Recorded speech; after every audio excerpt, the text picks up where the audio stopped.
There we go. There we are. All right. So people probably saw that practice round. They might have saw the other one that were like, are we live or are we not live? All right. All right. Hey, how's it going? So guys, I'm Gretchen. You probably know that because you're watching me either on my Your Mind Body Life Coach page on Facebook. You may have actually found my YouTube channel, which is brand new. Or maybe you heard my sneak peek live video where I said, awesome friend, dad, MMA fighter, coach, instructor would be on live. High praise. I appreciate it. It's a blessing. So, all right, Zach, who are you? If someone says, tell me, you got like. She said pretty good. I run martial arts school. I am a dad. All right. My 2 or 3 year old is hanging out somewhere over there. So he might kind of jump in at some point, but make a co-starring appearance. But yeah, I work with adults and kids. I know Gretchen, she started doing some jiu-jitsu with us. She did great, and I'm excited to have you guys to chat with everybody. This is awesome. So I asked Zach to come on to this. You guys are watching this now. You're seeing it live streaming. This is actually, we're going to download all the audio. It's going to go to the Your Mind Body Life Coach podcast. So if you love this so much, you want to hear it again, I want you to go over there in a few days and you'll see it. If you didn't get a chance, you're catching this later, you can pop on over, watch it both, listen, whatever. So here's how I met Zach. I took a self-defense course. It was a fundraiser. I thought, you know what? I could use this. I found I was very uncomfortable. Say I'm like in a parking garage. I had public appearances as a pageant title holder, and you'd be wearing like crazy high heels, dressed a lot sexier in public than I usually dress, and found that in the back of my head, there was fear always there. Some of it is from earlier trauma. Some of it is just there. As a woman, we're told to be on guard, is that sort of thing. And I'm in the self-defense course, and I'm also seeing like some personal things that I catch myself overcoming. I'm like, okay, I got to try this. So I went ahead and signed up at the Fort MMA, which is in Frederick. It's in Gas House Pike, right? Yeah. It's Frederick, you can find us online if you guys want to come check it out. I'd love to see you guys. So even if you're not in Frederick, Maryland, I couldn't tell you how much this has changed my life. It helped me actually find out I had some mental health struggles that I never knew I had. It was a blessing. Well, I mean, a lot of people, especially with jiu-jitsu and martial arts, we're all kind of good at like repressing what's going on. And you see it's not that uncommon to have people either like have a very strong emotional response to the first times that they're grappling. And it's even, fairly, not too stressful. We're just kind of having we're working the move. But for the first time, sometimes you have someone holding you down and you can't get out. And so all of a sudden in that struggle where normally you maybe have mechanisms to calm yourself down, they're all out the window. You're I can't look at my phone. I can't walk away. I'm just stuck in this. And so a lot of times, even when it's, something that's kind of mild, it can give you that response. All right. And I think for me, I always think it's important to know it's there, right? Yeah. Because otherwise it's going to come out at an inopportune time, which might be, who knows, everyone's had a bad emotional response, maybe during a job interview or even just a confrontation, which we're talking about. And so it's good to kind of get it out of the way when you're in a friendly, safe space. Oh, the whole room's padded. Everybody's taking care of each other. But we do end up seeing that a lot. Like I found in my first time there, I was overcoming some depression. I thought I was on my way to a good side. I did not know I had PTSD because I would actually start to feel what people call triggering moments, and I just avoided them. Yeah. So I didn't have to be like Zach and I are actually sitting pretty close together. You see, I'm only 5'3". My hand is pretty short and I'm like almost touching him, but I could do that with someone I knew really well. But I was that person, say I go to church, I want to sit in my really familiar spot because deep inside there was a fear of sitting next to someone I didn't know. Not because I don't love people. If you know me, I love people. I could do public speaking things where I was talking to a crowd, but being in the crowd is very, very uncomfortable to me, and increasingly so. Then I'm on the mats where I'm either on top of someone, male or female, or the other way around. And it's not like I was grossed out by it. I just had these things coming up that had been in me for years. And I actually, Susan Lackey. Yep. She was teaching me something, and I had her in a choking position from behind, and my heart started racing. And I actually was experiencing what we call tachycardia, or racing heart rate. Mm-hmm. And it went on forever. That was a beautiful, difficult moment. And I stuck with MMA because it helped me address something going on in my head. Well, you know, I usually tell people is if you can recognize something that you're having an issue with, one thing to do is to take bite-sized pieces to try to get out of it. So you're talking about like, you know, confrontation or being close to other people, being something uncomfortable. If you recognize it, that's a huge thing. Yeah. But two is okay, I recognize it. What do I do about it? And so I usually like people to choose a very safe thing. You even said like church, like I was uncomfortable being there. Well, maybe you can start with, all right, I'm in church. I'll be in the same row as somebody else. It may be distracting. It may be like, all right. And then eventually maybe 2 seats away, or someone, a friend of a friend, they're there with you. And then slowly it's not as big. And that's kind of one big thing you'll hear a lot of people saying is get comfortable being uncomfortable. And that's where growth is, right? Yeah. So if we do it the other way, we're always insulating ourselves from the triggers and things like that. Then we get stuck where we actually regress. And so now being near somebody is even more scary because you haven't done it in a longer period of time. And so now jiu-jitsu is about as close as you get, right? Wrestling, I don't know, you can't get much closer than that, right? So you dove right in the deep end trying to do that. And, you know, more power to you being able to work through that. And you address it. So guys, I'm talking about this because it's a mindset thing. So maybe jiu-jitsu is never going to be your thing. I think it's a lot more people could be than you realize, but it may not be, but there could be things in life that you avoid. Like it could be as minimal as like going clean that room that's so overwhelming because it's been a filth for years. Or maybe there's something in there that's going to bring back a memory. Maybe it is a job interview. Yeah. You know, it's time to like step it up, or it's just scary to enter the proverbial mats. That's your MMA mat. Yeah. Well, I mean, one big thing we've talked a lot about is you gotta kind of face the monster, face the demons, right? And so, because if you don't, then it's, I know for me, like whenever bills or credit cards are starting, you're like, oh shoot, you know, I haven't paid that one off, and I have the medical bill and I don't know how much it is, and you just don't even want to look at it. You're just stiffed up in a pile. The longer you don't look at it in your head, it's like, is it 1,000? Is it 5,000? Is it 10,000? And it's still the same thing. It's sitting on the counter. You're like, oh man, that medical one, you know, I don't, or your credit card, whatever. Like I haven't paid it off. And in your head, it always will keep getting worse and worse and worse until you turn and you face it and you're like, oh, it's only 700. Okay, I'll split into 2 payments. It'll be gone. Absolutely. And so that's just one. You know, that's a bill thing. But when you say like cleaning out that room. It's huge, and in your head and in your nightmares, you're thinking of the room, and all of a sudden now you're viewing. Oh man, there's probably rats in there. Oh man, it's really gonna take me all year. And when you finally just start, like, okay, let me just assess the damage. Then you're like, oh, it's just a lot of clothes and books, and I can Goodwill most of them. I can throw, you know, and maybe, like I said, small things. Maybe I'll just go in there and just throw out the trash. Okay, today's just trash day. Absolutely. And so, I don't know, I'm always trying, whenever people are asking me about this stuff, I'm always looking for ways to make it into smaller bite-sized pieces. Something Zach and I were talking just before we went live here, we were talking about, I'm going to keep using MMA because he's my MMA buddy. It's a good example. But for me, it actually really encouraged me, one, to get help for myself. So if you actually have a mental health battle that you can't handle yourself, you might need, like I did, some professional help so you can get to where I am now, feeling like life is actually beautiful. It's not this thing weighing me down. I don't have to put on a fake face for others. But I didn't quit going to the mats. I was inconsistent for a little bit. But then you start going a little bit more, or like your closet. You just start cleaning, pecking away at it a little bit more.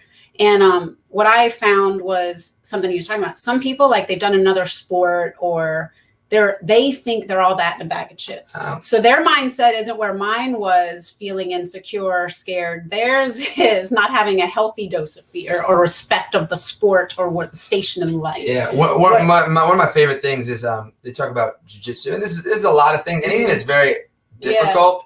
And keeps you honest. So there's a lot of things like that. For me, I think about it like getting up on a stage and performing, right? Those type of things kind of put you so far out of your comfort zone that you will get checked. And so the thing with jiu-jitsu and martial arts is so great is it's so honest that there's no real faking it. So when you go in there and you just wrestle around, it might be just light and you're just playing around. you realize how much of a rag doll you are when you know what you're doing. And so I notice a lot the strong guys, right? They come in, they're like, I saw the UFC, I want to try what that stuff is. We're like, all right, we're going to put you in a beginner class. And you start in the beginner class, and what happens is everybody starts realizing how vulnerable they are. Yeah. And that's a rude awakening for a lot of people. Oh, yeah. And I know it goes both ways. So I usually think of it as you want your ego in a healthy place. Yeah. So you might have a very high assessment of yourself and you're not quite as strong or together as you think you are. Or you might have a very low assessment. You're not quite as bad as you would think you are. And so a lot of times people will come in feeling not so great. And then they say, oh, I can do something that's difficult. Yeah. And other people get in there like, oh, I'm going to have to work at this. I need to work on some things. And it gets you right to that level. And this is why most people who do martial arts, especially like jiu-jitsu, they're very cool. Yeah. And I mean that like not just like calm and they're cool, right? Like you can have a conversation and their ego isn't up here. You can tell when you're talking to somebody like you have a very high opinion of yourself, or they're so insecure that they're apologizing even for being there. Like sorry. I was guilty of that. Sorry, you have to talk to me. I'm sorry that I'm And I'm like, hey, you're allowed to be here. You're allowed to be new. And within a short amount of time, you get to that just where you're comfortable being you. So I think it's important. You can do it a lot of different ways, but martial arts is fantastic. It is.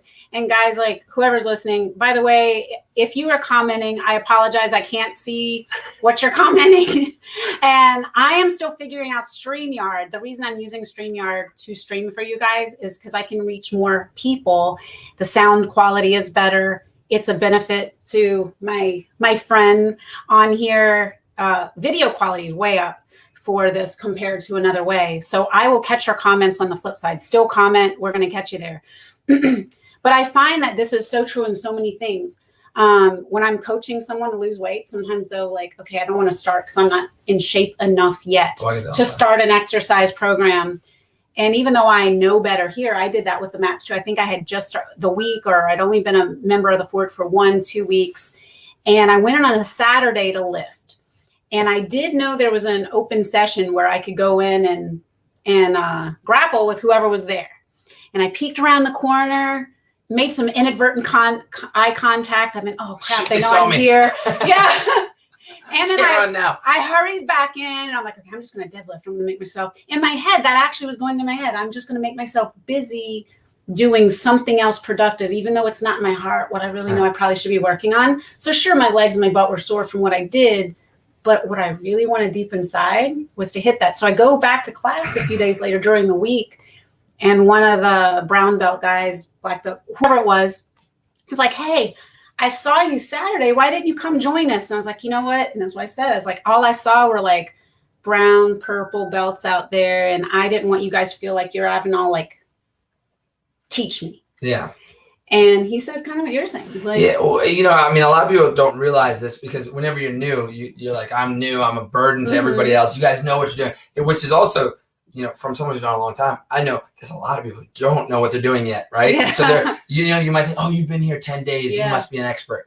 And so a lot of times those people, want to, like, anytime someone has a good skill and they're confident, they want to share it. So a lot of times when you're the newer person, people are excited. Like, hey, come here, let me show you this. And jiu-jitsu people are notorious. You might ask one question and like 20 minutes later, you're like, okay, I think I got to go to work. Yeah. And like, wait, let me show you one more thing.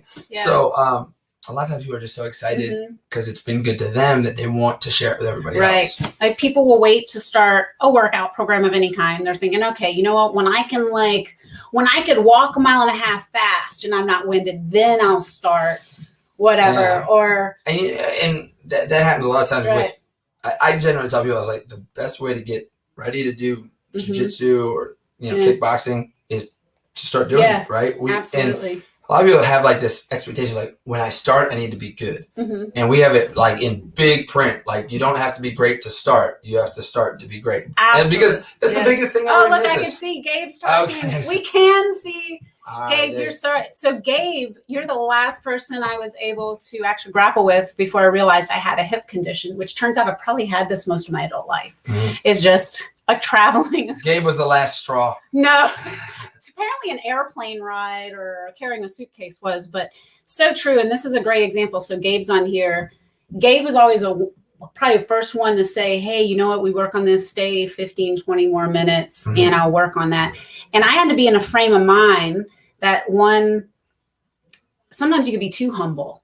Like you'll be like so humble that you're actually not believing in your actual value and worth and all of that, which I'm sure you must see a ton on the mats. I've noticed actually, even now I'm noticing more I try to highlight the positive. And so I noticed there's some people, we had a girl, Ellen Martin, some of you guys might know her. She came in, she didn't know anything, but she came in, she was like, I'm here and I'm doing what I want and I'm going to get it right. And she wasn't really apologizing for being new. She was like, just trying to get it. Yeah. And she was like jumping into the deep end. She's like, all right, I'm good. I don't know it now, but I'm going to get it. And so everyone's like, oh man, how'd she get good so quick? I was like, because she just kept doing it and she just kept trying. And one of the things you said is to believe that you can get it. You have to believe you're also worth it. Like, I had to believe that, like, I admire Gabe, I admire Ellen, all of these people that you see, they're good because they grind it out over and over again. And they were the white belt like me who just kept showing up and being willing to be taught. And that is everything. Like financially, you could be an absolute wreck and you see an 800 number pop up on your phone. You're like, I can't just take the first call. Even if all you say is, I can't pay that bill right now, take the call, because then the next time you take the call, it's going to get better. Yeah. I have a nutrition coaching program, and one of my clients said, so you got this thing and I know it's really good, but I saw this commercial and it's some product being sold. And I'm like, what if, rather than even worrying about what I'm teaching you, buying a new product, what if all you did today is decide you're going to eat a couple of servings of vegetables every day?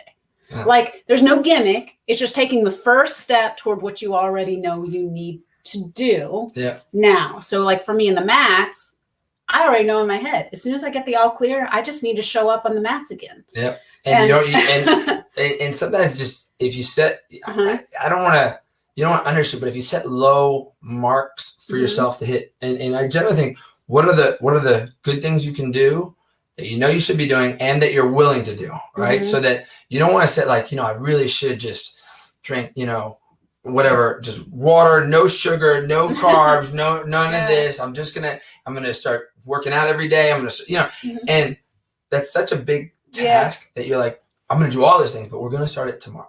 Right? Like next week. It's too much to do all of this. Right? But if you say like one that worked great is just making sure you drink enough water. Right? Because that's one of those ones that even if you have all sorts of other issues, right? You have a drug issue, an addiction issue, a fitness issue. Right? You're like, okay, I'm gonna set out to drink the amount of water that I say, right? Whatever it is, 8 glasses of water or whatever your amount is, right? I can do that, right? And that's one that you're like, okay, I may be a total piece of crap everywhere else, but I told myself I did it. And then the next one might be, okay, I'm gonna try to get at least 6 hours of sleep. Even if I don't sleep, I'm gonna lay in bed that whole time. Yeah. And I mean, now we're talking about drinking water and laying in bed. Like 2 changes. Like how high is the bar you're setting for yourself, right? But after you start to do those things, one, you made a promise to yourself and you kept it. Okay, that's a pretty good one, right? And then 2, now you're well rested and well hydrated. Maybe you can start the next. Maybe you can have the vegetables. Maybe you can clean up the room. Maybe you can go for a walk. And I generally think that the problem is everybody just shoots. Way like I'm not ready for the UFC, so I don't know if I'm ready for a beginner class. And I'm like, hey, don't worry, I'm not ready for the UFC either, right? So keep that in mind as you're putting your goals together. So I know I get to watch a lot of Zach does some amazing videos. I watch him. He's done these where he's talking about some things he's working on with kids. And then you shared a recent one about how like kids might be acting out in some kind of way because something else is bothering them. And I was actually one of those kids, not acting out bad. So like I could be like in class and the teacher could be like, Gretchen, this was a great paper. But you had a couple of things misspelled. All I heard was that I misspelled some crap. I didn't hear the great paper. So I was like in tears. And it's a minor thing, right? I was in tears, not because I misspelled some stuff, but because there was some really, really crappy stuff. I misspelled something. I am worthless. I knew it. You're reaffirming it. I was, So, and then I acted out that way. Then I had a brother who was maybe more like angry acting out. And it could look like he was just a little shit kid. And you don't hear me curse a lot, but I'm sure that's what people really thought. They weren't looking at it like, this kid might have some really crappy stuff going on at home. And he's acting out and puffing his chest out and being obnoxious because whatever. So the times I notice it most is when the reaction doesn't really match the action, right? So if I see it like we do stupid games. We race and you get first place, you don't. Yeah. But you'll see some kids have a total meltdown because they lost the race. And I'm like, we just did the bear crawl down and back and you tripped. It's okay. Yeah. But then they're in a meltdown. Yeah. And usually what it is, and honestly, where I learned this was relationship advice, is if my wife if I didn't do something small, right, and then it turns into a big issue, is it really about the trash or is there something else that's bothering you? Yeah. And it usually we can get into the argument about the trash, but that's not the real issue. I'm like, I get it. Yeah. I'll put out the trash. I'll be better about it. But is there something else on your mind? And then, if you're kind, if you're not attacking someone about it, but it's the same with the kid. Yeah. Is there something else? Totally. Is there something else bothering you, buddy? Because normally when you aren't the fastest one, you don't. Yeah. And it comes out usually kids. Hey, my grandmother's sick and I'm not sure if she's gonna if I might not see her again. And also, whoa, that's some real stuff, and that's heavy for a kid. Yeah. And so it comes out that they're crying because they lost the race. And I think that's why I wanted so bad to have you as someone important for a podcast like this, because mindset is another example of how someone's mind isn't in the game or they're struggling with being reactive.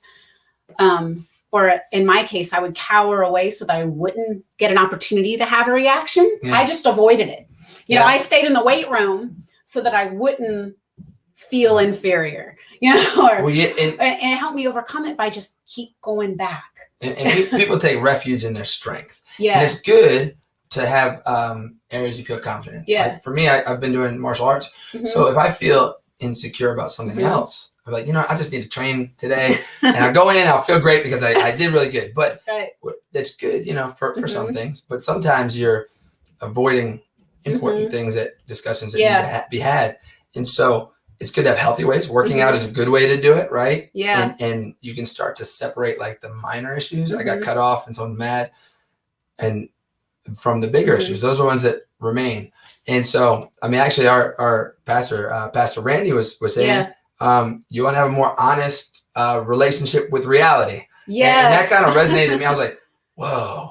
I was like, can I rewind this? I was like, no, it's live. We should actually write that down. But have a more honest relationship with reality. And that got me to quit drinking because I knew if I got too overwhelmed, I had a rough day, or the kids are screaming, the bills are coming in, and you're like, oh, I just need a break. Give me a second. And you have a few drinks. And then you ignore those things. And then all those things are still there. They don't go away. Yeah, the kids are still crazy, right? The bills are still there. Yes. Right? And now you just put it till tomorrow.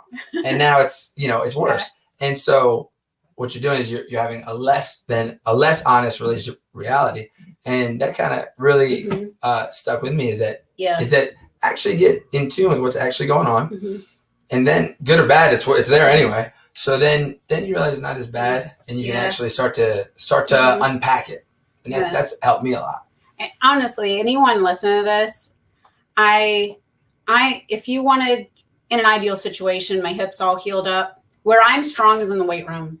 I can squat with the best. I can deadlift with the best. She can throw around a lot more weight than I can. I got a strong grip for someone with like a small wrist and hands and that sort of thing. I can sprint kind of fast, although I can't run long distance. You were a cross country runner, right? I did some. Yeah, I did some. I could go fast for a short period of time with an athletic thing. Jiu-jitsu is like hour and a half. If you stay after, you could be like 2 hours of suck and win. Yeah. But what I find is that was my norm, to go to where I'm really good. In my home, it's the same way. I'm really good at like nurturing my kid in a relationship conversation, and I'm sucky at going and hit the clutter in the loft. So sometimes my kid's going to feel loved. My kids are not like, you know what, I just wish mom would talk to me more. Like, might say the opposite. Yeah, like, mom, like, I'm done here. Like, I got homework to do. I want to miss you, Mom. That's great. let us miss you. So like what I should be doing is going to the thing I hate the most. And I love jujitsu for this reason. I've recommended it for more people than would ever try it. But what I have found is everything that I thought I didn't need to address, somehow I was learning something on those mats, learning to trust people like Gabe who came in. Like I didn't know Gabe from Adam, and he's coming in and is like, he's a phenomenal teacher. He teaches extraordinarily well. He can break down movements. And I'm like, man, I feel bad. He's like taking all this time. He could be going, but you know what? He wasn't bothering him to do it. Yeah. And offering to let me stay extra. I had to believe, first of all, he's worth getting to continue to practice the teaching, practice his art, and me stay and I think that's kind of a good thing. I really try to get that is that you're not an inconvenience, right? When you're part of the team, you're not an inconvenience, right? Yeah. That's part of being, right? You're a contributing member, right? And so if you get better, the team gets better. Yeah. And everybody has their own little roles to play, and you're not bothering everybody else. And so people just, they don't know that. It takes time. And it's very natural to start to feel like, oh, you know, you don't want to, you're so much better than me. And and if you just are there, and if people say, hey, do you need help? Like actually believing them. Yeah. Oh. And if they don't say it, you can let they're probably busy. They got to go. Yeah. I have another mindset idea. Give it to occurred to me in my head. So I've only gotten to see Zach fight live once. I learned that he can table surf with the best. Oh yeah, that was. It was a grappling match. So I had seen. I'm having a brain fart here. Jiu-jitsu and other grappling. Oh, wrestling? I don't know. No, judo. These guys are judo. So I've never seen that live. I've only seen it on TV. There is nothing quite like these two guys actually like threw each other on top of me and your wife. Like landed on us off of the mat. There's no ring. A rowdy night out. There's no ring around this sort of mat, right? So Matt gets I'm calling you Matt. The Matt, whatever you are. No, you kind of got shoved off of the mat, and you're like on tables surfing. Well, so they do that show. So that one's no punching and kicking. That was just a submission wrestling. Yes. So they don't have to put a barrier in like a ring. But what they do is they elevate the stage so that everybody's sitting on chairs, and you can see the action really well. But there's no barriers. So there was something you did in that moment, and although it was funny in the moment, sometimes I actually go back in my head, dead serious. I've never told you this, and it's absolutely the truth. So without a right mindset, someone gets shoved off of the mat, or in life, you fall down, you can't pay your bill that month, you totally blew up with your kid and you blew it. Something didn't go right. You tried to lose weight and you lost weight, then you gained it again. You got pushed off the mat, right? Yeah. Zach is like smiling and joking. Share that picture. Because somehow in your head, you had to have seen, this isn't a failure. I'm going to get back on that mat. And so that brought me to another thing. I don't even know the guy's real name. There's another guy I listen to from, he's called Chew-Jitsu. Oh, yeah. It's like Chewy. It's like Chewbacca Jiu-Jitsu. The only thing I ever remember is that I've listened to a few things. He said something, and I think about this when I think of that moment, is he said, it's not winning and losing. You're winning and you're learning. Yeah. Because he was actually talking to white belts and yellow belts in that video. Because he was kind of saying, don't be in a rush to get the yellow belt. Don't be in a rush after you waited all the time to get into the yellow belt to get into the next belt. Like take your time. You're going to learn and you're going to not win a lot.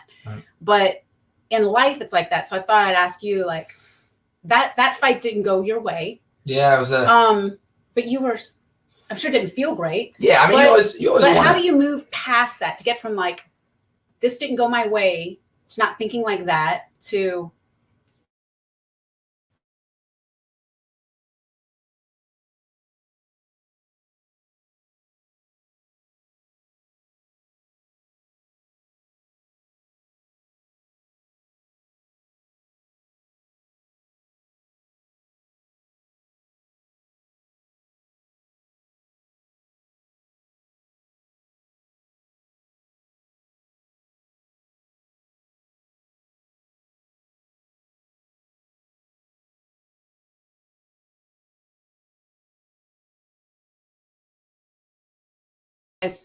we're back. I hope we didn't lose you all. Did you hear us talking? Did we only? I'm going to repeat that whole part of the conversation just in case you didn't hear it. Okay. So I don't know if you heard this already. If so, it's such a good story. You want to hear it again. So that's actually at UMBC where my daughter was a student. I was like, oh, this is a cool way to come to her school. So you're on the mats. It's been an exciting night. You're in this fight. You get essentially shoved off. Thrown off the mats. Rude. Into the crowd. Rude. And he lands on the table and he's like table surfing. He's joking with the crowd, actually. I can't even imagine what the other guy was thinking. Yeah. Like that he's watching you thinking this dude is not even beginning to like look like this is taking him down. Like what is up with that? And so actually this reminds me is we did this thing with I think it's the Navy SEALs, and they do a Go Ruck March. And so they teach you, they have you run and carry stuff all night. It's miserable, but it's like bonding. But one thing he said was always be cool. First rule was always be cool. Number two, second rule, always be cool. And I thought it was just kind of a big joke, but I realized actually it's a mentality that they do want people, is that in an emergency situation, and I love reading survival stuff. And so they say is keep your cool, right? So you're not dying right this second. So let's be cool, relax, figure out what's going on. And you got right back in. Yeah, and so those situations where it's suboptimal, if you can remind yourself there's not that big a deal, that you're having fun. That's usually and that's kind of my approach with a lot of those things is that you're saying like that night didn't go my way. I lost that night. I not even say didn't go my way as if you may not like have heard this, but he didn't win the fight, but it was a great it was a decision, and we didn't submit each other, and they gave it to him, rightfully so. He did well, and but when you're doing those things, a lot of times people think it's so important that everybody cares about this. And I tell you, we have a lot of people doing a tournament for the first time in October, and everyone thinks it matters so much. If I lose this, everyone's gonna be disappointed with me. They're gonna think of me differently, and I usually it's kind of tongue in cheek, but I was like, not that many people care about you. And it's true. Right? It's not really like a negative thing. It's that, if you win or lose this, most people won't even remember that you did a tournament. And you still got to wake up the day, even if you won that fight and it was like by submission. Like you like dominated the entire thing, no questions asked. Awesome. But the next day you still got kids to take care of. Your wife still needs you. You got classes to teach. It's just a fun thing that you did. And I just tell people find the good parts about it, and focus on those. And then anything bad that happens, that's where you can improve. And it's just usually people confuse the results with their value, so that if they lose, they think they're worse, and if they win, they think they're better. Right. And you're still you. You're just you. Yeah. And so if you lost, it means that you need to make some adjustments. Absolutely. If you won, it means you're performing well, you should up the difficulty level. Yeah. What I was saying just before this, it all crapped out. So I don't even know if you heard it, because I don't know when my internet started to tweak out on me. But isn't that like a drug term, tweaking out? I don't know. I watched too much live PD when it was on the air. So I listened to this other guy. I don't even really know his real name, but I'm listening to this thing, and I was actually just looking up stuff for people like me who are white belts, wanting to feel more confident, wanting to understand a little bit. And so he's talking specifically to white belts and yellow belts who are kind of anxious to get to the next level, or like, when is it going to happen? Or he even actually said, I was a brown belt, or I was a black belt in this other martial art. Why do I have to be a white belt here? And why is it taking me so long? He's like going into that thing. And he went into the winning and losing and said, rather than looking at it as winning and losing, it's really winning and learning. Yeah. And you're learning from every situation, especially the ones that don't go your way. Yeah. I try to describe it as a ladder. Like, so you climb up the ladder. Each one you want to be, each challenge should be challenging but attainable. And so if you reach up and you fail, you lose a fight, right? It just means that you reach a little too high up, right? All right, we got to find the next step, and we got to do some of the things in between there. In terms of like belts and wanting to be there already. Like, this is kind of a success thing. A lot of people want to be the millionaire already. They want to be the CEO already. Yeah. And the problem is, if you haven't done the legwork, then you'll get there and then you won't know what to do. Absolutely. Right. So if you have all the money and you didn't earn it, you'll lose it all. Yeah. The likelihood of losing it is pretty high. Yeah. If you get promoted in a position in your job before you're ready for it, you'll get to that position and you'll do a poor job, and you'll be like, man, I wish I was making 10,000 less and had all this stress gone. But if you do good, solid work and whatever it is, then naturally you'll outgrow your own role, outgrow your own belt, and it'll seem silly that you're still in that position, and that you still have that belt. And then it's, you get moved up. So, you don't want to get left behind, right? You should always try to, keep growing. But you find the advancement comes from the consistency, the patience, the putting in the work, and not giving up.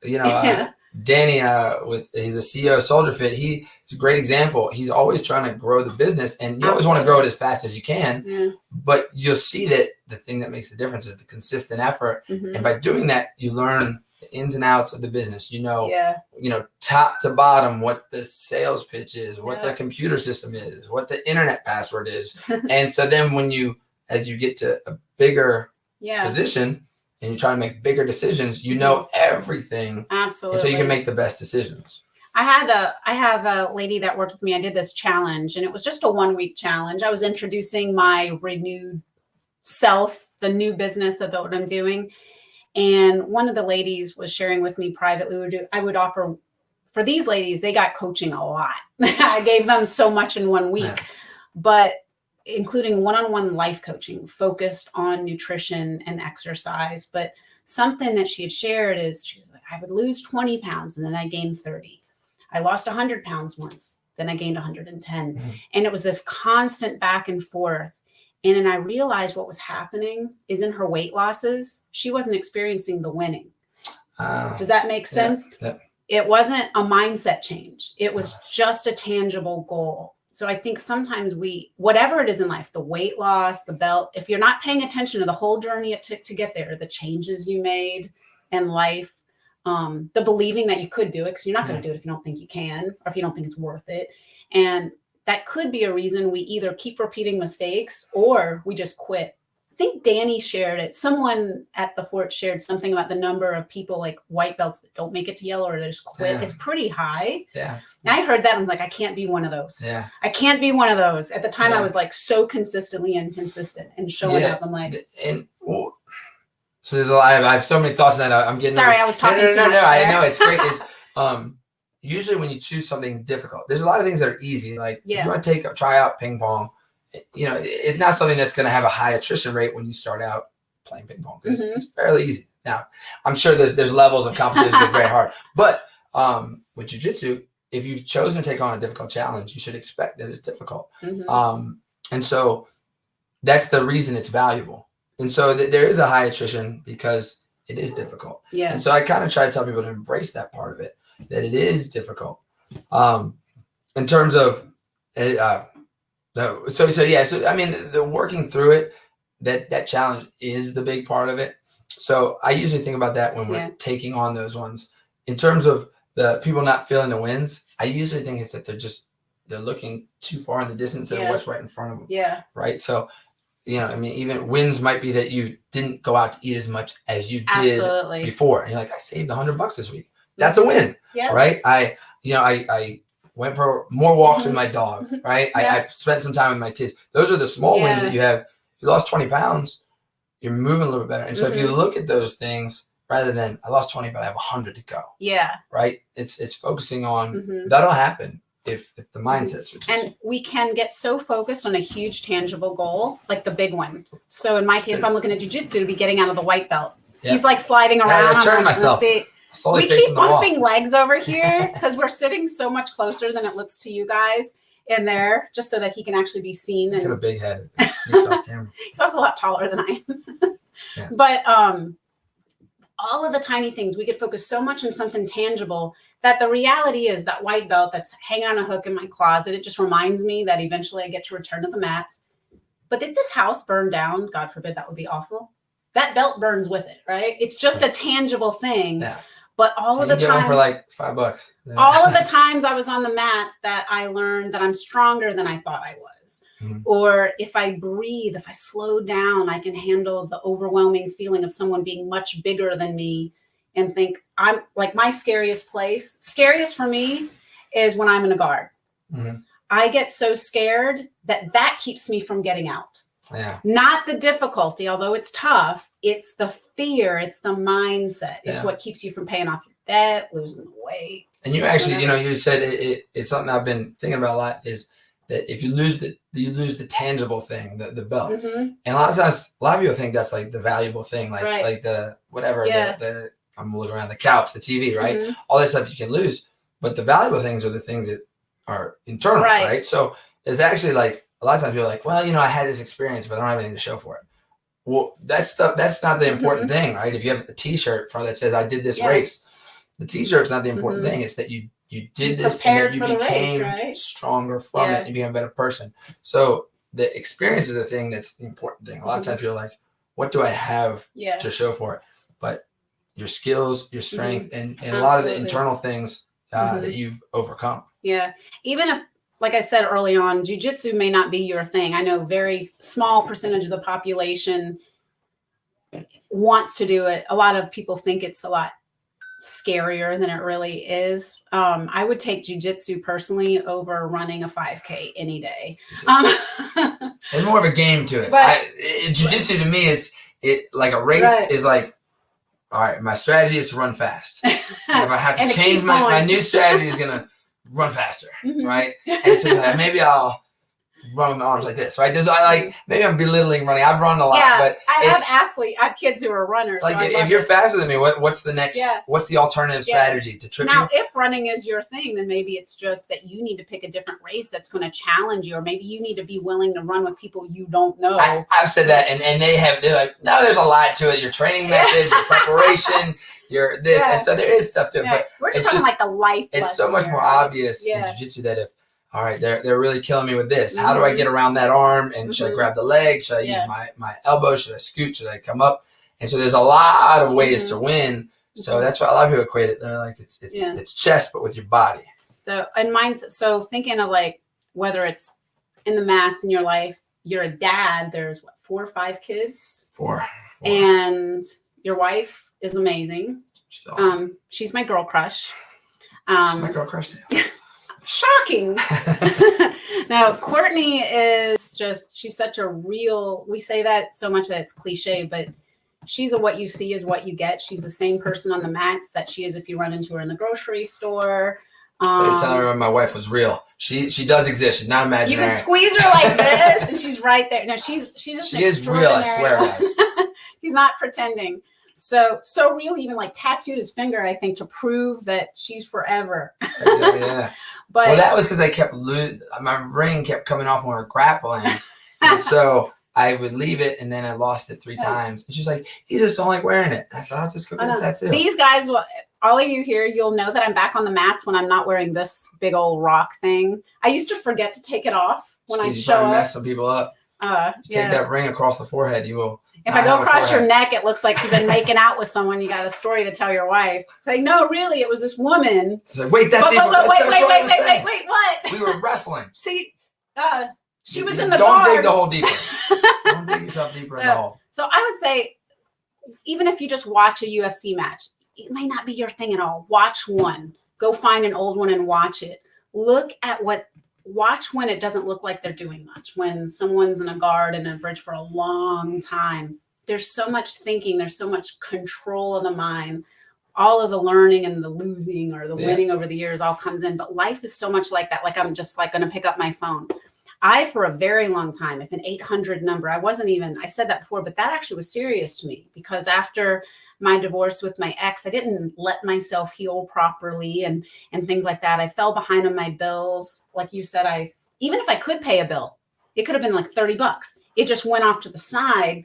I was scared that it might be $3,000. I was so scared I wouldn't look at it. And then this phone thing happened that I was like, that's an 800 number. It's going to be a bill I can't pay. I was having a good day. Let's go to jiu-jitsu. Yeah. But the avoidance. So for me, I'm at a stage now where like, I can't wait till my hip heal. About 14 and a half, 15 weeks from since I had hip surgery. I was told should be around May. I can return to the mats gently. But I can't wait because I get to start like relearning a new way to move again. I get to take that beginner's mindset and say, I'm here hungry to learn, remembering the journey. But for you guys, your jiu-jitsu might be just like looking at your phone and not being scared to see an 800 number going into that room or basically apologizing. If you know, that's a huge one, like relationship, like so your wife, right? It could be that she's just totally ticked off at you she's fussing because your underwear were on the floor, but maybe what she's really upset is she didn't feel valued through a series of conversations, or she didn't feel prioritized with your schedule, whatever that is. And you might realize it. And the hard thing, your mental jujitsu might just be apologizing to the wife. Or me, I'm awful. I'm so snappy with my husband, Elon, and he's a sensitive, artistic guy. So like my jujitsu is like, hey, but I hope he doesn't see us now. He's going to hold me to it. He's going to watch and listen to this. Elon, we're in my husband's recording studio, and he's going to he's going to be cleaning the sound up. And he's going to hear. He's like, you said you would do this, so. No, my mental jujitsu is often, I was a bitch and you didn't deserve that. And I'm sorry. No excuse. No, like my jujitsu is not reminding him, well, but if you had not done this. Yeah. That's my jujitsu. It's like. Well, most people want to defend their point because, they usually you have a valid point. Mm-hmm. And so you want to stick to that point and you miss like, why the other half of it, like why did they do that? And so it takes a lot of maturity to like step back. And I mean you should practice it. All these things are things you have to train all the time. It's not like all of a sudden suddenly you've reached Zen and you're good on all these things. There's a ton of things that start to like come back in your life. Absolutely. And whether it's depression or anxiety or any of these things, they're kind of always there, and you just have to keep them at a distance. You have to address them, and you have to recognize, like you said, I think it's important to recognize if there's some, like, be in touch with yourself so that when something happens, you think, why is my heart racing right now? Yeah. Why am I pissed off all of a sudden? Right. And you can kind of trace it back if you recognize it. But if you don't, it'll be 4 hours later, you've yelled at everybody, you've destroyed something, and now you're why am I pissed off? And you don't know that it was something someone said at work that made you feel like this, and you're like, and all of a sudden now you're mad and you've taken it out on someone else. And I would encourage you guys, the first time I had a discussion with someone for the podcast, this guy, Shay Brown, he said that, I think it's his father used to say something like, let's see, decision plus some action, maybe. He did use the word action, but yeah, pretty much the same thing. But basically, you make a decision, then you take the action, and if you don't, it's disaster. And if you do take the action, it's dominion. You have command on it. And I would encourage anyone listening to this, watching this, to find the thing that you're scared of that in your heart you know you shouldn't be.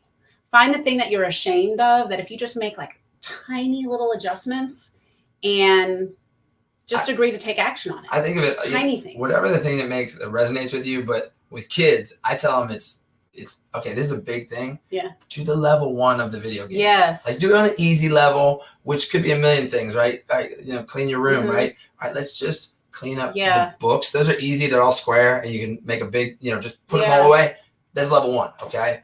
All right, let's go have a snack. We'll do something else. Let's come back for level 2. Is going to be the clothes. Don't worry. You just put them all in a basket. It's done. And now they can get up to the hard ones. I don't know what that is, like scrubbing the dirt off the wall. That's whatever it is. Start with tiny things. So I would encourage anyone like listening to this, pick 3 areas of your life. That's not a lot. Like in my case, it might be finances, my physical health, and the state of my home, because I got a lot of clutter. So I would pick 3 things on all those. I'm going to make 3 changes. So physically, I'm going to ride my bike a little bit. Maybe that's the decision I'm going to make. Or I'm going to go ahead and make sure I go to bed at a certain time and I get up no later than no matter how crappy I slept. I'm going to get up at that hour period. And then maybe in my room, I'm just going to clean 1 drawer. That'll be the thing. And I even, with those, I almost try to make it comical, the low level of it. Like, so you said bike, like, let's just not even ride the bike. Let's just take all the stuff off the bike. Yeah. Let's just, everyone uses it as a hanger. Let's take the clothes off. Let's just clean the area around it. We're not riding the bike today. That's crazy. That's a lot of exercise. Yeah. And then, once this stuff's off it, you have a few less roadblocks. Next time you're like, oh, well, the shoes aren't here. Okay, well, let's make sure all the gear that we need, the water bottle's here. And we're not gonna work out. And by the time now you see it, it's clean. Your stuff's ready to go. Yeah. You're like, well, maybe I can do like a 10-minute. I can just see how it works. Yeah. And so to me, like, I usually think either something like that that's like comically low level. You're like, I can do that. Even I can do that. Yeah. And then Another one is just the assessment of the thing. Okay, I'm not even going to clean anything. Yeah. I just want to see what the stuff is. Let me just write down the things. Yeah. And so then you take an assessment. You're like, okay, it's and then when you look at the list, you were envisioning a whole 100 things. Yeah. It's only 10 things. Yeah, it might just be a little. So what like I said, I asked Zach to talk because jiu-jitsu, more than anything I've done, I've lifted like a power lifter. I've competed on a bodybuilding stage. I've worked hard with pageant titles. I've done a lot of stuff, and jiu-jitsu is that one thing that helped me tap into a little bit more, realizing how precious I am, how strong I am, that I have value, and that other people actually want to help me. It's okay to not be the one serving others. It's okay to take it. But Zach, what I've watched from afar, because I've been watching his things since I'm not on the mats again yet, but watching you talk with kids, these are people that are going to turn into adults, taking the lessons that you get to teach them, and sometimes their parents too.